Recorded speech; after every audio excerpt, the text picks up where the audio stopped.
이번 주 탑3 두 번째 키워드로 가보겠습니다.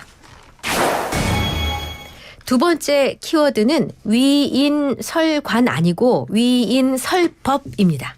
네.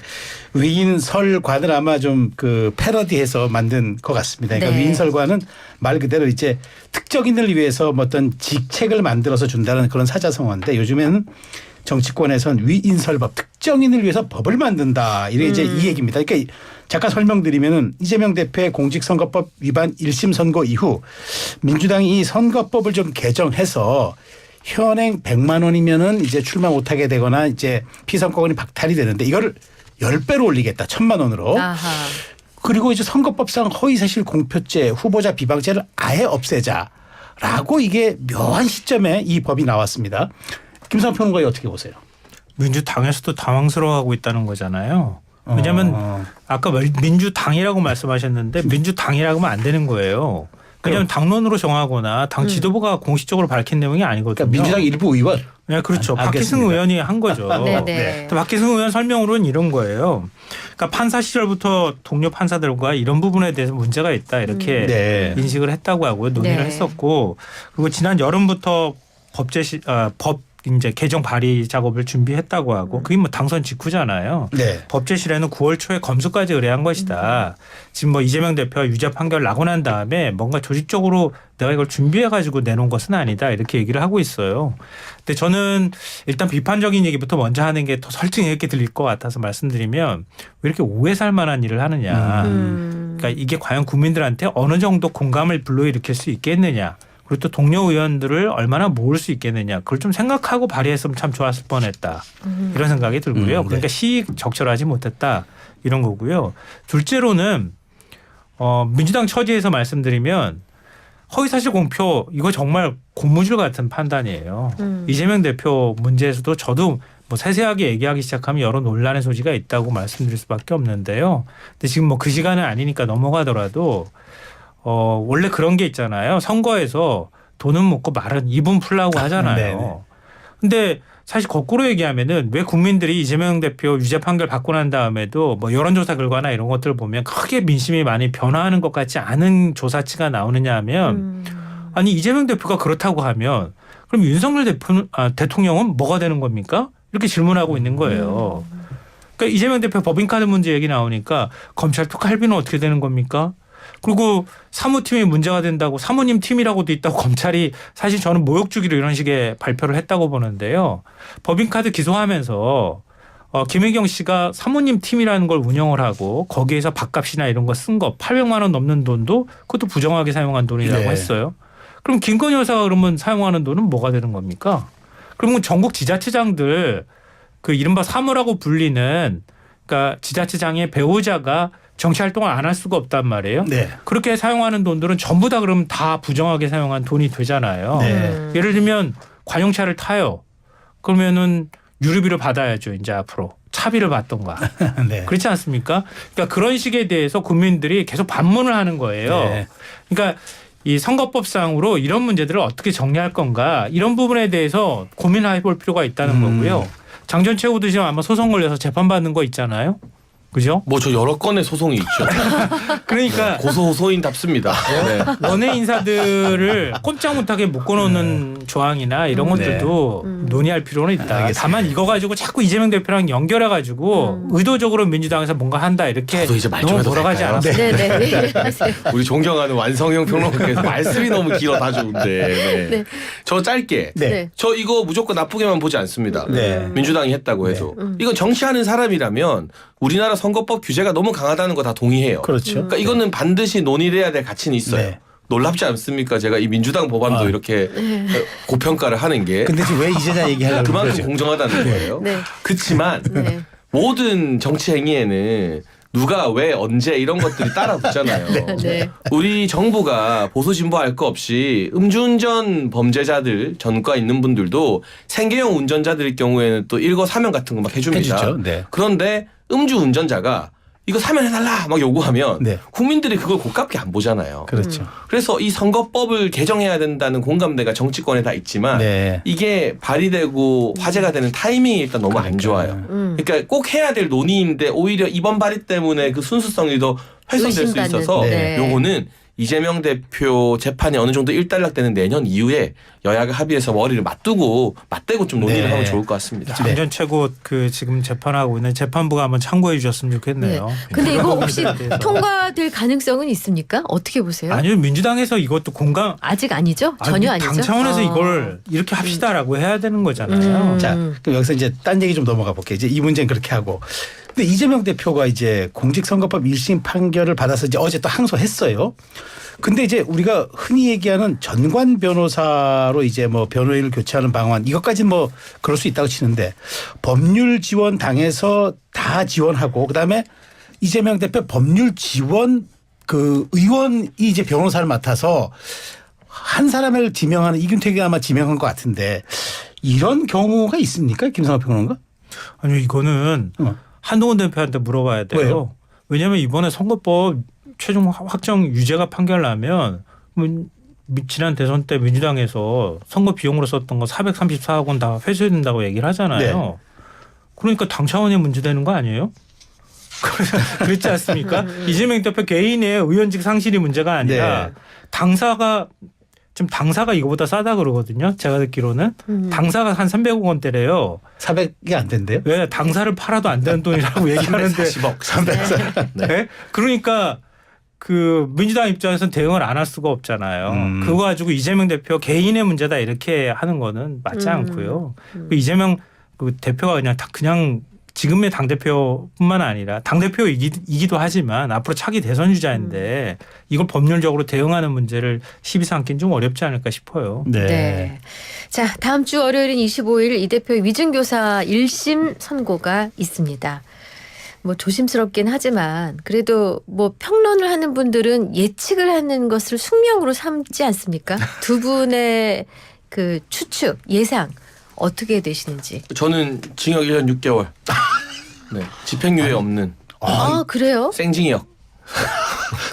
사법부의 판단에 미리 그러니까 그 법정 개입하지 구속을 말라는 얘기하는 거예요. 아니 얘기를 우리가 해야 전망을 할 수도 돼요. 있잖아요. 그리고 제가 뭐라고 사법부 아니, 판단에 한동훈 영향을 대표는 끼치겠습니까? 네. 민주당이 사법 판단에 자꾸 그거 압력을 행사한다 그러는데 본인이 법정 구속될 거라고 그렇게 얘기를 아, 하더라고요. 요새는 평론가도 이렇게 사법부 영향을 주나요? 저는 광야에선 자유로운 평론가일 뿐입니다. 네. 자, 아, 우선 집행유예 평론가는. 없는 네, 징역. 근데 그 이유가 있어요. 뭐예요? 왜요? 왜냐하면 공직선거법 때 검찰이 2년 구형했는데 절반 나왔거든요. 그렇죠. 1년. 그래서 이번에는 3년 구형했기 때문에 절반 정도 절반. 나오면 아, 1년 그래서. 6개월 형평성이 맞지 않을까. 그다음에 집행유예는 없다. 네, 그리고 위증교사는 95% 이상이 징역 아니면 무죄예요. 아. 벌금형 같은 게 나오는 게 5% 미만이에요. 판례를 보면. 그래서 아예 무죄가 나오기 힘들다면 징역이 나올 가능성이 대단히 높다 봐야죠. 네.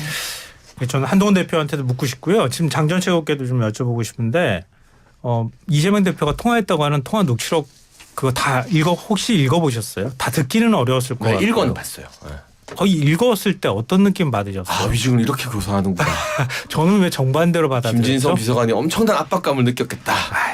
그게 압박감을 주기 위해서 통화했던 내용이라고 받아들이시는 분은 별로 없을 것 같아요. 제가 우선 볼 평론가 때는. 짧게 예측을 좀 해주세요. 네. 다음 키워드. 저는 무죄라고 봐요. 아, 무죄. 왜냐하면요. 네. 그러니까 사실대로 얘기해 주세요. 혹시 그때 판결문 보셨어요? 한번 읽어보시고 거기에 따라서 얘기해 주세요. 이렇게 얘기한 게 만약에 위증교사라 그러면요. 우리나라는 예를 들어서 법률적으로 문제되는 경우 굉장히 많잖아요. 그 당사자한테 좀 사실대로 말해 주십시오라고 얘기하면 다 위증교사 되겠네요. 그러면 이거는 이재명 대표 기소하기 위해서 이런 방식으로 기소했다고 생각하고요. 이재명 대표 선거법 대법원에서 무죄 판결 나니까 다른 건으로 수사하다가 백현동 건으로 수사하다가 그 사람이 휴대폰에서 그 녹취록 나왔다고 지금 그걸 또 다시 위증교사를 기소한 거잖아요. 저는 평론가로서 보복 기소에 해당한다. 유성시 사건하고 비슷하다고 생각해요.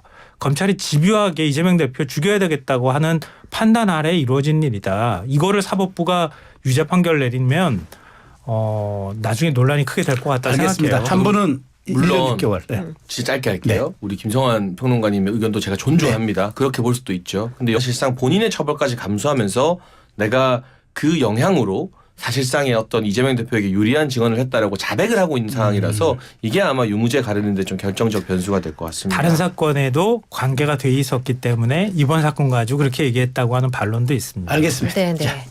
자, 제가 요거 질문을 좀 간단히 드리고 다음 키워드로 좀 갈까 하는데요. 네. 자, 이번 주말 집회 때 민주당에서 파란색 옷 착용 금지령을 내렸답니다.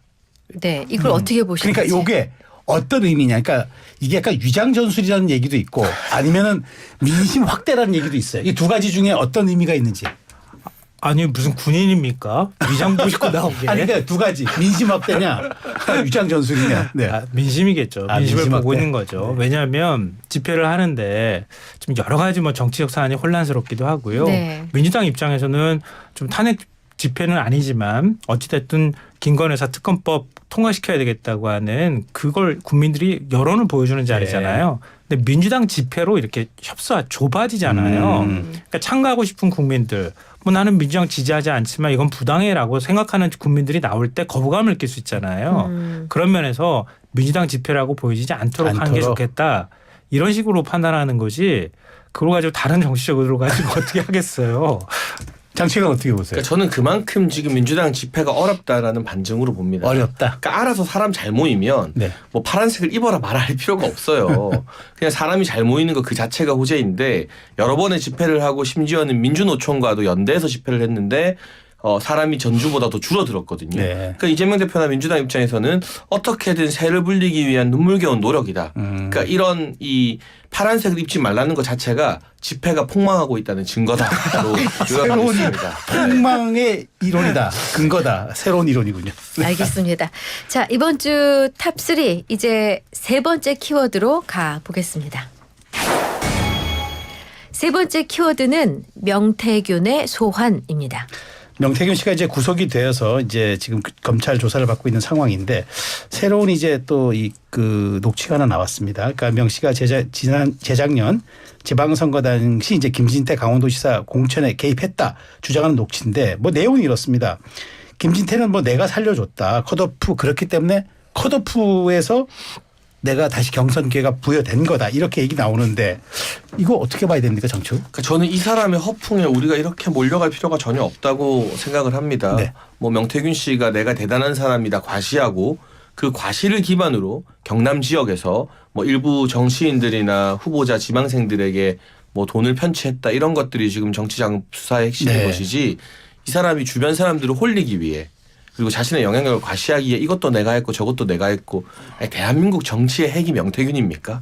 저는 전혀 좀 어이가 없는 허풍이라고 생각을 하고요.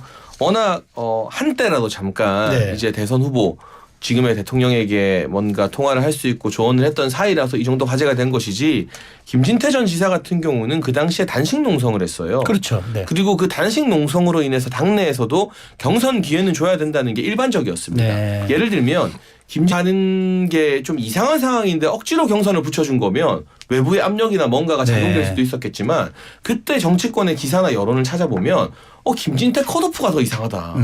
이거는 경선시켜줘야 된다라는 여론이 압도적이었거든요. 그래서 이게 단식 농성 등의 정치적 김진태 지사의 어떤 결단과 배팅으로 바뀐 것이지 명태균이라는 사람이 뒤에서 뭐 어떤 영향을 끼쳤다고 보기는 저는 어렵다고 봐요. 네, 대통령실에서 장희찬 전 최고를 왜 좋아하는지 알겠어요. 네? 근데 이게 왜냐하면요.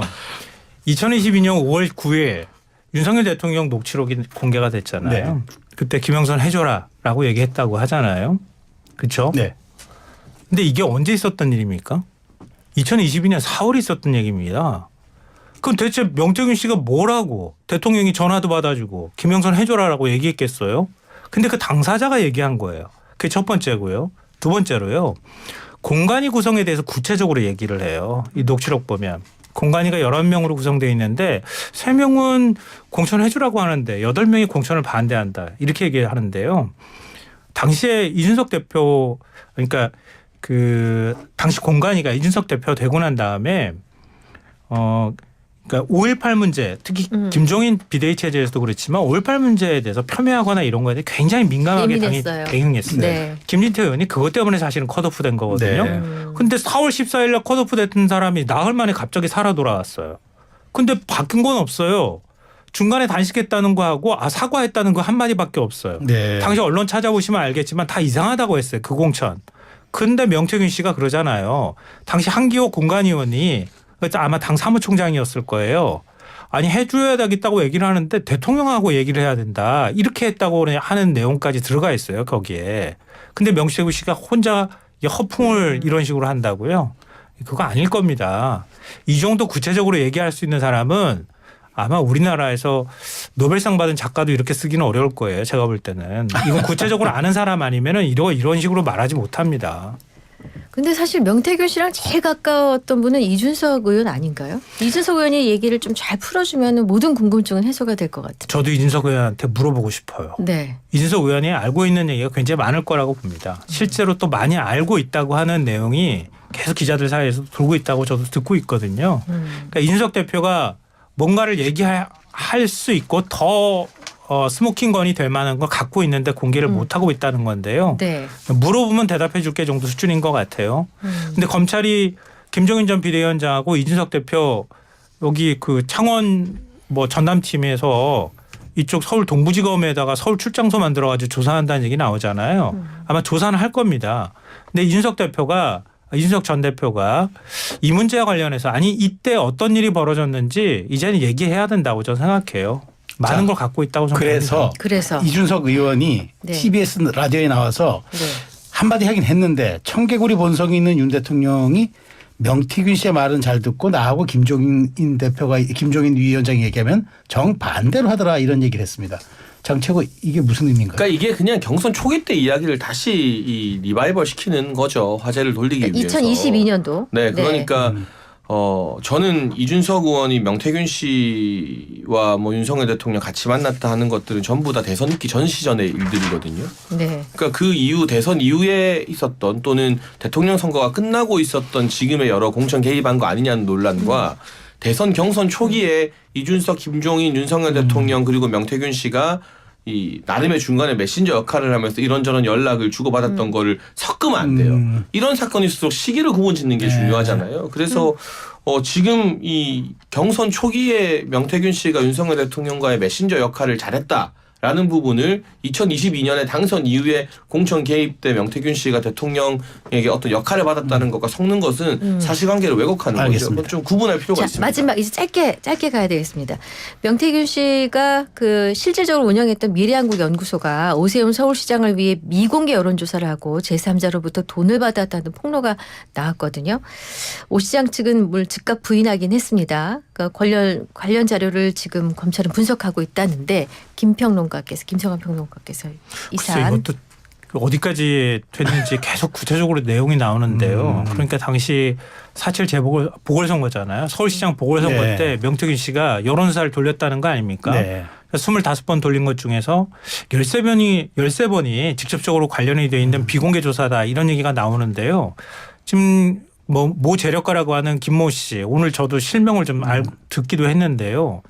명태균 씨한테 여론조사 비용으로 일부 금액을 줬는데 명태균 씨가 터무니없는 금액을 줘서 오세훈 시장을 비난하는 얘기가 지금 녹취록에 담겨 있거든요. 네. 이건 정치자금법 위반이 될 수도 있는 사안이다. 검찰이 이거 그냥 넘어가면 안 된다 이렇게 생각합니다. 네. 근데 저는 제가 말할 시간이 없군요. 10초만. 네, 그 이를테면 이거를 오세훈 시장이나 이준석 의원 여론조사도 본인들은 전혀 모르는데 명태균 씨가 그 사람들 이름 팔아서 재력가들에게 돈을 받아냈을 가능성도 배제할 수 없다고 생각합니다. 알겠습니다. 네, 자 이번 주 탑3 김성환 시사평론가 장혜찬 전 국민의힘 청년 최고위원과 함께했습니다. 고맙습니다. 잘 들었습니다. 감사합니다.